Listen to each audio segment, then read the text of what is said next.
Hola, buenos días, mi nombre es Rufino Barco, soy de Granada, estudié biología y actualmente soy policía nacional. Yo nací en una familia muy normal, si es que eso existe, en la que ser gay no era nada ni bueno ni malo, aunque tampoco se hablaba del tema. Cierto es que cuando salí del armario, mi madre lo primero que dijo fue me lo temía, pero luego matizó un poco más adelante. La familia del pueblo me costó 5 o 6 años más tomar la decisión de acercarme a ellos y contárselo, pero la verdad es que todo el mundo lo ha aceptado bien, como no podía ser de otra manera. En la facultad también la gente lo entendía, había mucha gente que también era homosexual o de otro tipo de diversidades. Incluso en la escuela de policía también la gente lo aceptó con normalidad, al menos esa era la noticia que yo tenía, y todo ha ido bastante bien, la verdad. Aún así, aún habiendo tenido la suerte de haber nacido en un entorno amigable, por así decirlo, y comprensivo, el proceso se lleva por dentro.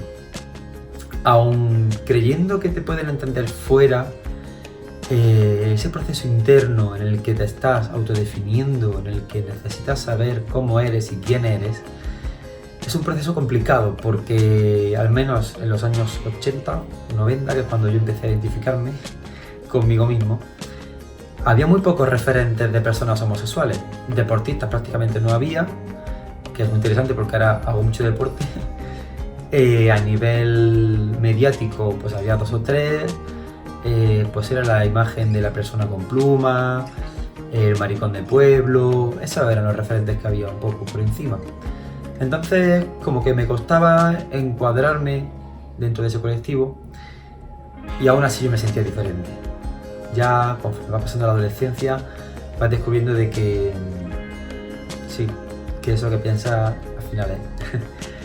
Y a esos miedos que tienes al principio, me aceptarán, tendré un hueco en la sociedad, podré hacer lo que yo quiero hacer, podré dedicarme a lo que me hace ilusión, pues al final se puede. No todo el mundo lo ha tenido tan fácil como yo, eso ya lo sé.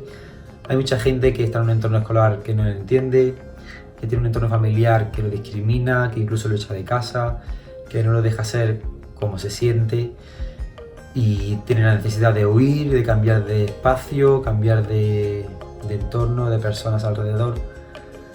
Es uno de los pasos que hay que dar cuando uno no está a gusto, es cambiar si eres muy pequeño y no puedes irte de casa, por ejemplo. Otra herramienta muy importante es fortalecerte a ti mismo, ser consciente de que lo que tú eres tienes todo el derecho a serlo. Nadie tiene por qué decirte cómo tienes que ser, ni qué está bien ni qué está mal, más allá de lo legal. Ese fortalecimiento personal es el que te va a dar muchas herramientas para pasar ese trago. Y luego llegará un día en el que de repente te darás cuenta que tienes el poder de tu vida. Ese día podrás elegir dónde estar, con quién estar, qué hacer, con quién identificarte y cómo mostrarte. Lo decides tú. Independientemente de lo que te guste o no te guste, o de lo que digan los demás, tienes esa libertad de expresarte o no expresarte, de ser o no ser. Tú lo eliges. Eso es muy importante. Las personas que hemos tenido este tipo de situaciones a lo largo de la adolescencia o de la juventud, tenemos esa herramienta. Pasar por todos estos obstáculos, como les pasa a las personas diversas que no encajan con la heteronorma, al final te da una herramienta y aunque no estés siendo consciente ahora mismo, cuando llegues a la edad adulta y empieces a trabajar y empieces a relacionarte con otro tipo de personas, vas a ver que has ganado muchísima agilidad, que has ganado muchas herramientas de defensa y sobre todo que has aprendido a ser y a defender quién eres, que es algo de lo más importante que se puede aprender en la vida. Hay personas que no han pasado por situaciones duras y no saben lo que es eso. Y como no lo saben, no saben ni siquiera decir no. No saben decir sí cuando tienen que decir que sí. No saben plantarse y ser fieles a sus valores. Estas cosas nos las da una vida un tanto ajetreada. Yo en mi caso en particular, sí que he sufrido 3 años de acoso en el colegio. La verdad es que yo no identificaba muy bien a qué se debía.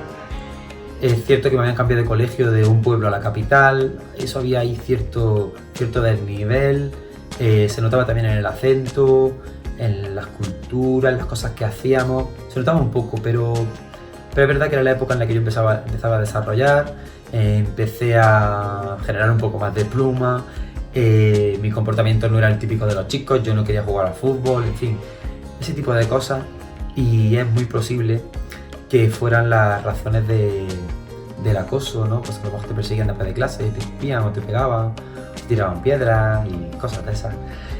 Pero es interesante ver cómo se puede evolucionar, cómo este tipo de situaciones te pueden hacer crecer como persona y todo lo que he dicho antes, y darte herramientas muy útiles en la vida adulta. Así que si eres una persona que por desgracia está sufriendo este tipo de circunstancias o de hechos, primero que sepas que tienes gente a la que puedes acudir, desde la policía, amigos, asociaciones. Y segundo, resiste. Busca personas que te comprendan, tenlas muy cerquita. Si no las tienes cerca físicamente, busca por redes sociales, busca por internet. Hay mucha gente que te va a comprender y que te va a ayudar a descubrirte cómo eres tú mismo, o tú misma, o tú misma. Así que nunca perdáis la esperanza.